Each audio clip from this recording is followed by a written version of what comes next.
বৈষম্য বিরোধী আন্দোলনের সমর্থনে বিক্ষোভের জেরে আমিরাতে এখনো বন্দী অর্ধ শতাধিক প্রবাসী।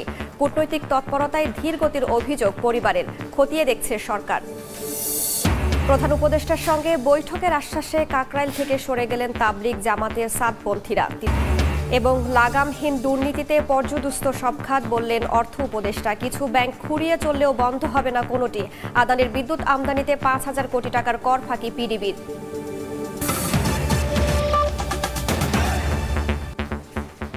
সময় সংবাদের সঙ্গে আছি আমি রাইসা জান্নাত। বৈষম্য বিরোধী আন্দোলনের প্রতি সংহতি জানিয়ে আমিরাতে বিক্ষোভ করায় আটক হন বহু প্রবাসী। তাদের মধ্যে ১১৪ জন সাধারণ ক্ষমা পেয়ে দেশে ফিরলেও দেশটিতে এখনও বন্দী আছেন অর্ধ শতাধিক বাংলাদেশি। ধীরগতির কূটনৈতিক তৎপরতায় তাদের মুক্তি মিলছে না বলে অভিযোগ প্রবাসীদের। সংযুক্ত আরব আমিরাত থেকে শোয়েব কবিরের প্রতিবেদনে বিস্তারিত। প্রায় শতাধিক সেখানে আটক আছেন। আমরা প্রবাস কল্যাণ মন্ত্রণে তাদের মুক্তির জন্য একটু স্মারকলিপিও দিয়েছি। তো আমরা সরকারকে অনুরোধ জানাচ্ছি বাকি যারা আছে তাদেরকে যেন অতি সত্বর মুক্তির জন্য ব্যবস্থা করা হয়। এদিকে খালেদ সাইফুল্লাহ নামে আটক এক প্রবাসীর স্ত্রীর আবেদনের প্রেক্ষিতে তাকে মুক্ত করতে উদ্যোগী হয় বাংলাদেশ। প্রবাসী কল্যাণ মন্ত্রণালয়ের পক্ষ থেকে আবুধাবির বাংলাদেশ দূতাবাসে গত ২৮শে অক্টোবর খালেদ সাইফুল্লাহর মুক্তির ব্যবস্থা করতে একটি চিঠি পাঠানো হয়েছে। আমিরাতের জেলে আটক প্রবাসীদের পরিবারের দিন কাটছে চরম অনিশ্চয়তায়। আটককৃতদের দেশে ফিরিয়ে আনতে অন্তর্বর্তী সরকারের প্রতি আবেদন পরিবারগুলোর। আজকে প্রায় ৩ মাস হয়ে গেছে, আমরা আসলে জানি না কোথায় আছে বা কি অবস্থায় আছে। তো খুব সম্প্রতি আমার হাজবেন্ড ভিতর থেকে একটা চিঠি আমাদেরকে দিচ্ছে, সেখানে সে উল্লেখ করছে সে এখন আবুধাবি জেলে আছে। তো এর বেশি কিছু আমরা কিছুই বলতে পারতেছি না। সরকারের কাছে আকুল আবেদন আমার হাজবেন্ডকে যেন সুস্থভাবে আমাদের কাছে ফিরিয়ে দিতে সহযোগিতা করে। এদিকে আন্দোলনে সম্পৃক্ত থাকার অভিযোগে আটককৃতদের বিষয়ে কূটনৈতিক তৎপরতা অব্যাহত আছে বলে জানিয়েছে আবুধাবিস্থ বাংলাদেশ দূতাবাস। প্রত্যেকটা দেশের তো নির্দিষ্ট আইন কানুন আছে, সেগুলো মেনে সেগুলোর প্রতি শ্রদ্ধা রেখে আমাদেরকে কাজ করতে হয়।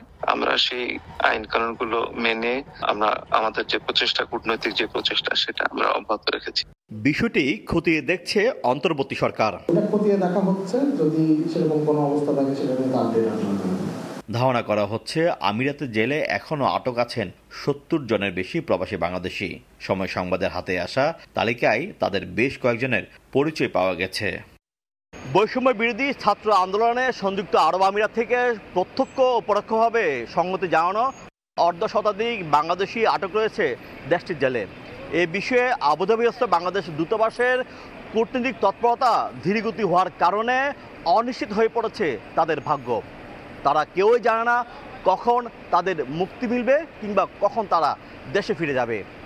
শোয়েব কবির, সময় সংবাদ, সংযুক্ত আরব আমিরাত। নিউ মার্কেট থানার হত্যা মামলায় সাবেক খাদ্যমন্ত্রী অ্যাডভোকেট কামরুল ইসলামকে ৮ দিন রিমান্ডে দিয়েছেন আদালত। সোমবার রাতে তাকে রাজধানীর উত্তরা থেকে গ্রেফতার করা হয়। আইন প্রতিমন্ত্রী থাকাকালে তার বিরুদ্ধে বিচার বিভাগকে নিজ স্বার্থে ব্যবহারের অভিযোগ করেন আইনজীবী। এই হত্যাকাণ্ড ঘটেছে, উনি সারা বাংলাদেশকে শেখ হাসিনার সেকেন্ড ইন কমান্ড হিসেবে আমরা দেখেছি মিডিয়াতে উনি কাজ করেছে। বিজ্ঞ আদালত আসামি পক্ষের আইনজীবীদের কথা শুনেন, রিমান্ড বাতিলের প্রার্থনা করেন তারা এবং জামিন শুনানি করেন। বিজ্ঞ আদালত সন্তুষ্ট হয়ে ৮ দিনের রিমান্ড মঞ্জুর করেন। অ্যাডভোকেট কামরুল ইসলাম এই ঘটনার সাথে সম্পৃক্ত না, এই ঘটনার সময় উনি উপস্থিত ছিলেন না এবং ইন্ধনও দিয়েছিলেন না, নির্দেশও দিয়েছিলেন না। বাদীটা এজারে স্পষ্ট বলেছে, সেই ব্যাপারে বাদীও আমাকে অভিযোগ করে নেয়। বিজ্ঞ আদালতের সেই যে আদেশে, যে অর্ডারে আমরা একজন আইনের ছাত্র হিসাবে, আইনজীবী হিসাবে মনে করেছি যে আইনের শাসন প্রতিষ্ঠিত হয় নাই এবং সেই অর্ডারের এগেইনস্টে আমরা উচ্চ আদালতে যাব। শেখ হাসিনা সরকার পতনের পর থেকে আত্মগোপনে ছিলেন অ্যাডভোকেট কামরুল। সোমবার রাতে রাজধানীর উত্তরা থেকে তাকে গ্রেফতার করে গোয়েন্দা পুলিশ। আসিফ মোহাম্মদ সিয়াম, সময় সংবাদ, ঢাকা। শেখ হাসিনাকে ভারত থেকে ফিরিয়ে আনার চেষ্টা করবে বাংলাদেশ সরকার। ভারতীয় গণমাধ্যম দ্য হিন্দুকে দেয়া সাক্ষাৎকারে এ মন্তব্য করেন অন্তর্বর্তী সরকারের প্রধান উপদেষ্টা ডক্টর মোহাম্মদ ইউনূস। একই সঙ্গে নির্বাচনে শেখ হাসিনার দল আওয়ামী লীগের অংশগ্রহণ নিয়ে তার কোনো আপত্তি নেই বলেও জানান তিনি। এ সময় প্রধান উপদেষ্টা আরও বলেন, উগ্রবাদের উত্থান, দেশের সনাতন ধর্মাবলম্বী ও অন্যান্য সংখ্যালঘু সম্প্রদায়ের নিরাপত্তা লঙ্ঘন সংক্রান্ত সব প্রতিবেদন প্রোপাগান্ডা। এ ধরনের প্রতিবেদনের বিপরীতে ভারতের বিভিন্ন মহল ও সদ্য নির্বাচিত মার্কিন প্রেসিডেন্ট ডোনাল্ড ট্রাম্পের পক্ষ থেকে বাংলাদেশের প্রতি সমালোচনার জবাবে তিনি একথা বলেন। এই সাক্ষাৎকারে ভারতের সঙ্গে সম্পর্ক নিয়ে তার দৃষ্টিভঙ্গি ও ভবিষ্যৎ সংস্কার পরিকল্পনা নিয়েও বিস্তারিত কথা বলেন। প্রধান উপদেষ্টার সঙ্গে বৈঠকের আশ্বাসে কাকরাইল থেকে সরে গেলেন তাবলিগ জামাতের সাদপন্থীরা। 2.5 ঘণ্টা পর সড়ক ছেড়ে দিলে স্বাভাবিক হয় যান চলাচল। সকালে কাকরাইল মসজিদের সামনের সড়কে অবস্থান নেন কয়েকশো মুসল্লি। এক পর্যায়ে প্রধান উপদেষ্টার বাসভবন যমুনায় যান তাদের প্রতিনিধিরা। তাৎক্ষণিকভাবে সেখানে এসে সাদপন্থীদের সঙ্গে কথা বলেন প্রধান উপদেষ্টার প্রেস সচিব শফিকুল আলম। স্মারকলিপি গ্রহণ করে প্রধান উপদেষ্টার কাছে পৌঁছে দেওয়ার আশ্বাস দেন তিনি। এ সময় তাবলিগ জামাতের সদস্যরা জানান, বৈষম্য দূর করে এবছর বিশ্ব ইজতেমায় মাওলানা সাদ কান্দলভিকে বাংলাদেশে আনার ব্যবস্থা করতে হবে সরকারকে।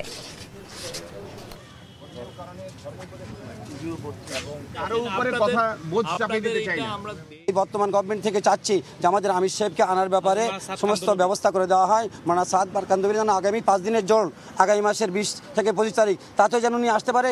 যে কোনো সময় আমাদের আমিরকে আমরা আনতে চাই। আলোচনা তো চলছে, সেখানে তো এখন এই ফাইনাল কিছু তো আর মানে, আর আমরা মধ্যে স্মারকলিপিটা নেই, নিয়ে মাননীয় প্রধান উপদেষ্টার কাছে দেখি এরপরে যেটা পরবর্তীতে। বাংলাদেশে একটি অবাধ, নিরপেক্ষ ও সুষ্ঠু নির্বাচন দেখতে চায় কমনওয়েলথ। নির্বাচন ভবনে নির্বাচন সংস্কার কমিশনের সঙ্গে বৈঠক শেষে একথা জানিয়েছেন কমনওয়েলথের প্রতিনিধি দলের প্রধান প্রফেসর লুইস জি ফ্রান্সেসি। সকালে নির্বাচন সংস্কার কমিশনের সদস্যদের সঙ্গে বৈঠক করে কমনওয়েলথের 6 সদস্যের একটি প্রতিনিধি দল সাংবাদিকদের প্রশ্নের জবাবে প্রতিনিধি দল জানায়, সুষ্ঠু নির্বাচন আয়োজনে সংস্কার কমিশনকে সব ধরনের সহযোগিতা করতে ইচ্ছুক কমনওয়েলথ। নির্বাচন সংস্কার কমিশনের প্রধান বদিউল আলম মজুমদার বলেন, বাংলাদেশের নির্বাচন ব্যবস্থা সম্পর্কে জানতে চেয়েছে কমনওয়েলথ প্রতিনিধি দল। সুষ্ঠু নির্বাচন আয়োজনে তারা সব ধরনের সহযোগিতা করতে ইচ্ছুক। Always yearning and looking for free, fair and transparent elections to help, and that's the experience Bangladesh will have to help other countries as well. তো ওনারা চাচ্ছেন যে আমাদের দেশে একটা সুষ্ঠু নিরপেক্ষ নির্বাচন হোক এবং এই নির্বাচন সুষ্ঠু নিরপেক্ষ নির্বাচন নিশ্চিত করার ব্যাপারে ওনারা সহায়তা করতে চান। অন্তর্বর্তীকালীন সরকারের 100 দিন উপলক্ষে সচিবালয়ের সংবাদ সম্মেলনে কথা বলছেন আইন ও প্রবাসী কল্যাণ উপদেষ্টা ডক্টর আসিফ নজরুল। সরাসরি যাচ্ছি সেখানে। 10টা পর্যন্ত কাজ করেছে। আমরা মাঝে মাঝে শুক্রবার অফিস করেছি, আমরা মাঝে মাঝে শনিবার অফিস করেছি। আমি আমার আইন মন্ত্রণালয়ের যত কর্মকর্তা আছেন তাদের প্রতি সবার প্রতি ধন্যবাদ জানাচ্ছি। একটা অসম্ভব কর্মযজ্ঞ সম্পাদন করা হয়েছে, আপনারা শুনলে বুঝতে পারবেন। আমরা নিয়োগ সহায়তা বা নিয়োগের ক্ষেত্রে যে কাজগুলো করেছি একটু বলি। একটা হচ্ছে বাংলাদেশের প্রধান বিচারপতি সহ আপিল বিভাগে 5 জন বিচারপতি, হাইকোর্ট বিভাগে 23 জন বিচারপতি এবং অধস্তন আদালতে 109 জন বিচারক নিয়োগে সাচিবিক সহায়তা দেওয়া হয়েছে। বাংলাদেশের 61 জেলায় ইতিমধ্যে 4300 জন আইন কর্মকর্তা নিয়োগ প্রদান করা হয়েছে। এই যে আইন কর্মকর্তারা ছিল তারা ফ্যাসিস্ট সরকারের আমলে নিয়োগপ্রাপ্ত ছিল এবং 5 আগস্ট গণ অভ্যুত্থানের পর তারা অধিকাংশ 90%-এর বেশি তারা পালিয়ে গেছেন, তাদের কোনো খোঁজ খবর কিছুই নেই আর। এবং এই যে একটা বিরাট 4500-এর বেশি পদ, আপনারা জাস্ট ইমাজিন করে দেখেন যে আমরা কোনো পাবলিক সার্ভিস কমিশন না, আমরা কোনো জুডিশিয়াল সার্ভিস কমিশন না। বাংলাদেশের ইতিহাসে এত বেশি সংখ্যক নিয়োগ একটা মন্ত্রণালয় থেকে হয়েছে আমার ধারণা আর কোনো নজির নাই। এবং আমাদের কর্মকর্তারা প্রচণ্ড পরিশ্রম করেছে। প্রায় 90,000 থেকে 1 লক্ষ আবেদনকে স্ক্রুটিনি করে 4300 জন আইন কর্মকর্তাকে নিয়োগ প্রদান করা হয়েছে গত 3 মাসের মধ্যে। এই নিয়োগের সুফল কি, এটা লাভটা কি? লাভটা হচ্ছে এর ফলে দ্রুততম সময়ে সকল উদ্দেশ্য প্রণোদিত হয়রানিমূলক এবং মিথ্যা মামলা প্রত্যাহার করা সম্ভব হবে। কারণ আপনি জানেন বিগত সরকারের আমলে অনেক মিথ্যা মামলা, গায়েবী মামলা হয়েছে। এখন এই মামলাগুলোর ব্যাপারে যখন আপনার এটা বিচারিক স্টেজে যাবে, পোস্ট চার্জশিট পিরিয়ড, চার্জশিট গঠন করার পর যখন এটা বিচার কার্য শুরু হবে, চার্জশিট পুলিশ যখন চার্জশিট দিবে এবং আদালত যখন চার্জ গঠন করবে, এই মধ্যবর্তীকালীন সময়ে এই সরকারি যারা কৌশলী আছেন ওনাদের পক্ষে এই ভূমিকা রাখা সম্ভব যে আদালতের দৃষ্টি আকর্ষণ করা যে এই মামলাগুলা হয়রানিমূলক, গায়েবী বা এই মামলাগুলোতে যাদের নাম এসেছে তাদের মধ্যে কারো কারো ক্ষেত্রে হয়রানিমূলক পদক্ষেপ নেওয়া হয়েছে। এটা সচিবালয়ের সংবাদ সম্মেলনে কথা বলছেন ডক্টর আসিফ নজরুল। সরাসরি যুক্ত ছিলাম সেখানে। লাগামহীন দুর্নীতিতে পর্যদুস্ত দেশের সব খাত উল্লেখ করে অর্থ উপদেষ্টা ডক্টর সালেউদ্দিন আহমেদ বলেছেন, ব্যাংকগুলো সঠিকভাবে আইন না মানায় এবং কেন্দ্রীয় ব্যাংক দায়িত্ব পালন না করায় বর্তমান পরিস্থিতি তৈরি হয়েছে। সকালে সচিবালয়ের সমসাময়িক বিষয়ে সংবাদ সম্মেলনে এ কথা বলেন তিনি। উপদেষ্টা বলেন, কিছু ব্যাংক খুঁড়িয়ে চলছে, তবে বন্ধ হবে না কোনোটি। কিছু কিছু ব্যাংক আছে একেবারে খুঁড়িয়ে চলবে, কিন্তু আমাদের থেকে আসলে কোনো ব্যাংক কিন্তু বন্ধ করে দেওয়া কোনো Bangladesh bank itself to be reform. শুধু আইনের রিফর্ম করে চলবে না যে এফআইডি থেকে বেরিয়ে চলে গেলাম। বাংলাদেশে আর্থিক খাত এসব ব্যাংকিং খাতের সবচেয়ে বড় সমস্যা হলো আমাদের প্রুডেন্সিয়াল নর্মস আর ম্যানেজমেন্ট নর্মস পরিপালন করে না, সেটা সবচেয়ে বড়। আমাদের নিয়মকানুনগুলো খুব খারাপ না। কিন্তু আদানির বিদ্যুৎ আমদানির কর দেবে কে? কাস্টমস গোয়েন্দা ও তদন্ত অধিদপ্তর বলছে কোনোভাবেই ওই শুল্ক ছাড় দেওয়া হবে না। অন্যদিকে আমদানিকারক পিডিবি বলছে টাকা নেই তাদের। সম্প্রতি এক প্রতিবেদনে বিদ্যুৎ আমদানিতে ৫,০০০ কোটি টাকার কর ফাঁকির দাবি করেছে শুল্ক গোয়েন্দারা। মহিন মারুফের প্রতিবেদন। ১.৫ বছরের বেশি সময় ধরে শুল্ক পরিশোধ না করেই ভারতীয় কোম্পানি আদানির কাছ থেকে বিদ্যুৎ আমদানি করছে পিডিবি। এই সময়ে আমদানির বিপরীতে প্রায় ৪০ কোটি মার্কিন ডলার শুল্ক জমা হয়েছে, যা দেশীয় মুদ্রায় প্রায় ৫,০০০ কোটি টাকা। সম্প্রতি কাস্টমস গোয়েন্দা ও তদন্ত প্রতিবেদনে বলা হয়েছে, পিডিবি শুল্ক মওকুফের আবেদন করলেও তা বিবেচনা করেনি জাতীয় রাজস্ব বোর্ড এনবিআর। শুল্ক পরিশোধ না করে পিডিবির এই বিদ্যুৎ আমদানিকে চোরাচালানের সঙ্গে তুলনা করলেন কাস্টমস গোয়েন্দা ও তদন্ত অধিদপ্তরের মহাপরিচালক। তারা আমাদের কাছে শুল্ক সুবিধার জন্য যে রিকোয়েস্ট পাঠিয়েছে সেটার সাথে চুক্তি পাঠায়নি। তো চুক্তি না পাঠালে তো আমরা সুবিধা দিতে পারি, এরপরে তারাও যোগাযোগ করেনি। তারা নিজেদেরকে শুল্ক মওকুফ করে পণ্যটা আমদানি করেছে। কাস্টমসের আইনে এটা একটা ক্লিয়ারলি স্মাগলিং হয়েছে। শুল্ক ফাঁকি ঘটনা শুধু না, এটা স্মাগলিং, কারণ এখানে কিন্তু তারা কোনো বিল অফ এন্ট্রি যেটা সেটাও সাবমিট করেনি। তাইলে এই বিদ্যুৎটা কিন্তু চোরাচালানভাবে আপনি আইনগতভাবে দেখলে সরাসরি এটা চোরাচালানের মাধ্যমে কিন্তু বাংলাদেশে প্রবেশ করেছে।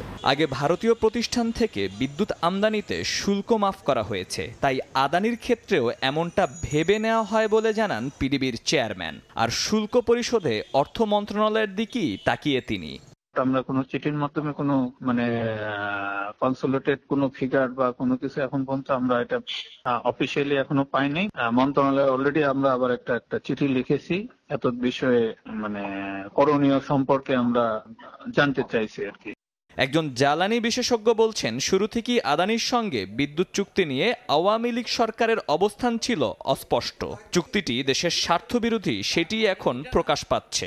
আমি আমার সবকিছু বিসর্জন দিয়ে এমন একটা চুক্তি করব যেটা দেশের জন্য ক্ষতিকর। এখানে তাই হয়েছে, এখানে লুকোচুরি হয়েছে। কন্ট্রাক্টের আগে পরে অনেক কিছু আমাদের পাওয়ার ডেভেলপমেন্ট বোর্ডকে জানতে দেওয়া হয় নাই। অবশ্যই আমাদেরকে সব কিছু জানিয়ে করা উচিত ছিল, আমরা জানি নাই। এই কাস্টমসের ব্যাপার যেটা, এটা অবশ্যই একটা ভালো জিনিস না। সম্প্রতি এক অনুষ্ঠানে অর্থ উপদেষ্টা সালেউদ্দিন আহমেদ আদানির বিদ্যুৎ আমদানিতে করের কোনো বিধান না রাখায় শেখ হাসিনা সরকারের সমালোচনা করেন। মহির মারুফ, সময় সংবাদ, ঢাকা। পাঠ্য বইয়ের ত্রুটি দূর করে ছাপানোর জন্য সরকার চেষ্টা করছে বলে জানিয়েছেন প্রাথমিক ও গণশিক্ষা বিষয়ক উপদেষ্টা বিধান রঞ্জন রায় পোদ্দার। সকালে সুনামগঞ্জ সরকারি জুবিলি উচ্চ বিদ্যালয় পরিদর্শন করে কথা বলেন তিনি। এ সময় স্কুলের মাঠে খেলাধুলা ছাড়া অন্য কিছুর আয়োজন না করার পরামর্শ দেন উপদেষ্টা। চেষ্টা করতেছি যতটুকু পারা যায় নির্ভুল করে করার জন্য। এখন হাতে পাইলে পরে বুঝবো আদৌ আমাদের চেষ্টা কতটুকু ফলপ্রসূ হয়েছে। এই মাঠটা নাকি প্রায়শই বিভিন্ন কাজে ব্যবহৃত হয় এবং এতে মাঠটা কন্ডিশনটা নষ্ট হয় এবং বাচ্চাদের খেলাধুলা বিঘ্নিত হয়।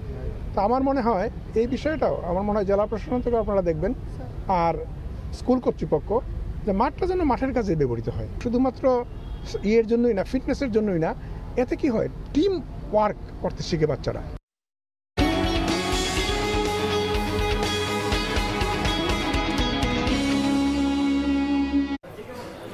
মাত্রাতিরিক্ত শুল্ক হারের কারণে এলসি খোলা কমিয়ে দেয় রমজান সামনে রেখে খেজুরের আমদানি একেবারেই কমে গেছে। চলতি অর্থ বছরের প্রথম 4 মাসে দেশে খেজুর আমদানি হয়েছে মাত্র 2137 মেট্রিক টন। অপরদিকে আন্তর্জাতিক বাজারে বুকিং রেট কমে যাওয়ার সুযোগে প্রয়োজনের তুলনায় দ্বিগুণ ছোলা আমদানি হলেও সেই অনুযায়ী দাম কমছে না বলে অভিযোগ উঠেছে। সাখাওয়াতপুর ক্যামেরায় বিস্তারিত জানাচ্ছেন কমল দে। বন্দরনগরী চট্টগ্রামের ফলমন্ডির এই বাজারটি আগে বিদেশ থেকে আমদানি করা খেজুরে পরিপূর্ণ থাকত, এখন পুরোপুরি ফাঁকা। আগে কোনো ভ্যাট ট্যাক্স না থাকায় অবাধে আমদানি করতে পারত ব্যবসায়ীরা, কিন্তু এখন প্রতি কেজি খেজুরে 2.5 থেকে 4 মার্কিন ডলার ভ্যাট ট্যাক্স যুক্ত করা হয়েছে। চট্টগ্রাম বন্দর দিয়ে চলতি অর্থ বছরের প্রথম 4 মাসে 75,55 লাখ টাকা মূল্যের 2137 মেট্রিক টন খেজুর আমদানি হয়েছে। অথচ গত অর্থ বছরের এই সময়ে আমদানি হয়েছিল 4419 মেট্রিক টন। মাত্রাতিরিক্ত শুল্ক হার হয় খেজুর আমদানির ক্ষেত্রে অনেকটা ধীরচল নীতিতে চলছেন ব্যবসায়ীরা, যে কারণে খেজুর আমদানি অর্ধেকে নেমে এসেছে। সরকার এটাতে একটু ভ্যাটটা একটু কমাবে, সেটা আশা করি আমরা বাজারটাকে ফলো আপ করতেছি। ব্যবসায়ীদের অভিযোগ, আগে মিশর, দুবাই, সৌদি আরব সহ মধ্যপ্রাচ্যের দেশগুলি থেকে খেজুর আমদানির ক্ষেত্রে প্রতি কন্টেইনার শুল্ক হার ছিল মাত্র 2.5 থেকে 3 লাখ টাকা, কিন্তু গত বছর প্রকারভেদে প্রতি কেজি খেজুরের 2.5 থেকে 4 মার্কিন ডলার শুল্ক হার আরোপ করা হয়েছে। ডিডিটা কমাই দিলে তাহলে সবাই আমার মনে হয় খেজুর খাইতে পারবে, আমরা ব্যবসায়িক যারা আছি এরাও মোটামুটি ব্যবসাটা ধরে রাখতে পারবো। এদিকে চাহিদার বিপরীতে কয়েক গুণ বেশি আমদানি সত্ত্বেও রমজানের অন্যতম প্রধান ভোগ্যপণ্য ছোলার দাম কিছুতেই নিয়ন্ত্রণে আসছে না। চলতি অর্থ বছরের অক্টোবর পর্যন্ত 11,500 মেট্রিক টন ছোলা আমদানি হয়েছে, অথচ গত বছর আমদানি হয়েছিল মাত্র 2681 মেট্রিক টন। ডলারের দাম আসলে ধরতে গেলে যেভাবে কমার কথা এখনো কমে নাই, যদি আল্লাহর রহমতে কমে তখন কমবে। আমদানি করা এসব ভোগ্যপণ্য দ্রুত খালাস করে বাজারে যাওয়ার সুযোগ করে দেওয়া হচ্ছে বলে জানিয়েছে চট্টগ্রাম কাস্টম হাউস। এগুলি আমদানির ক্ষেত্রে এগুলো আমরা তড়িৎ খালাস পদ্ধতিতে যত দ্রুত সম্ভব এগুলি বন্দর থেকে আমরা ছাড়করণ করার জন্য কাস্টমস কর্তৃপক্ষ থেকে কার্যক্রম গ্রহণ করা হচ্ছে। বছরে বাংলাদেশে 70 থেকে 80,000 মেট্রিক টন ছোলা এবং 40 থেকে 50,000 মেট্রিক টন খেজুরের চাহিদা রয়েছে। কমল দে, সময় সংবাদ, চট্টগ্রাম। আদানির সঙ্গে বিদ্যুৎ চুক্তি কেন পুনর্বিবেচনা নয় জানতে চেয়ে রুল জারি করেছেন হাইকোর্ট। এ বিষয়ে কথা বলছেন রিটকারে আইনজীবী ব্যারিস্টার এম কাইয়ুম, সরাসরি যাচ্ছে সেখানে। উনি একটা রুল ইস্যু করেছেন যে অসম এবং অন্যায্য বাংলাদেশের স্বার্থের পরিপন্থী এই চুক্তিটা বাতিল করার জন্য কেন নির্দেশনা প্রদান করা হবে না, এই মর্মে রুল ইস্যু করেছেন। সাথে সাথে 3টা অন্তর্বর্তীকালীন আদেশ দিয়েছেন। এর মধ্যে একটা আদেশ হলো এই চুক্তিটার সিগনেচারের পূর্বে আদানি গ্রুপের সাথে যে দর কষাকষি হয়েছিল সেই দর কষাকষি সংক্রান্ত যত মিনিট আছে এবং যত আপনার তথ্য উপাত্ত আছে, ডকুমেন্টস আছে, সেইগুলো 1 মাসের মধ্যে আদালতের সামনে উপস্থাপনের জন্য নির্দেশ দিয়েছেন এবং একটা কমিটি গঠন করতে নির্দেশ দিয়েছেন, হাই পাওয়ার্ড কমিটি। সেইখানের মধ্যে জ্বালানি বিশেষজ্ঞ থাকবেন, আন্তর্জাতিক খ্যাতিসম্পন্ন এবং আন্তর্জাতিক খ্যাতিসম্পন্ন আইন বিশেষজ্ঞ থাকবেন, যারা এই চুক্তিটির সব টার্মস অ্যান্ড কন্ডিশনস আমাদের দেশের স্বার্থ পরিপন্থী কী কী আছে সেইগুলো বিশ্লেষণ করে আদালতের কাছে 2 মাসের মধ্যে একটা রিপোর্ট জমা দিবেন। আরেকটা কমিটি গঠন করতে বলেছেন রাষ্ট্রের সংশ্লিষ্ট কর্তৃপক্ষকে এই চুক্তির আপনার যে প্রসেসটা আছে এই প্রসেসটা সম্পর্কে ইনকোয়ারি করে একটা রিপোর্ট জমা দেওয়ার জন্য একটা কমিটি গঠন করতে বলেছে।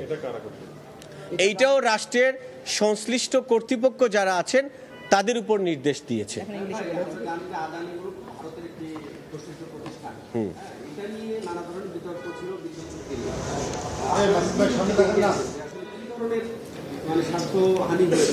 আন্তর্জাতিক চুক্তি বলেন আর দেশীয় চুক্তি বলেন, যে কোনো চুক্তিতে একটা চুক্তির প্যারামিটার হলো এইটার টার্মস অ্যান্ড কন্ডিশনসগুলো ন্যায্যতা এবং সমতার ভিত্তিতে হবে। আমাদের এই চুক্তিটা আমরা মনে করেছি আইন বিশেষজ্ঞ এবং জ্বালানি বিশেষজ্ঞদের মতামতের ভিত্তিতে এইটা এতই একপেশে ছিল, এখানে বাংলাদেশের স্বার্থ কোনোভাবেই রক্ষা করা হয় নাই, শুধুমাত্র আদানি গ্রুপের স্বার্থ রক্ষা করা হয়েছে বলে এইখানে প্রতীয়মান হয়েছে। আদানির সঙ্গে বিদ্যুৎ চুক্তি ইস্যুতে কথা বলছেন রিটকারী আইনজীবী ব্যারিস্টার এম কাইয়ুম, সরাসরি যুক্ত ছিলাম সেখানে। জাতীয় প্রেস ক্লাবে আলোচনা সভায় বক্তব্য রাখছেন বিএনপি মহাসচিব মির্জা ফখরুল ইসলাম আলমগীর, সরাসরি চলে যাচ্ছে সেখানে। কেন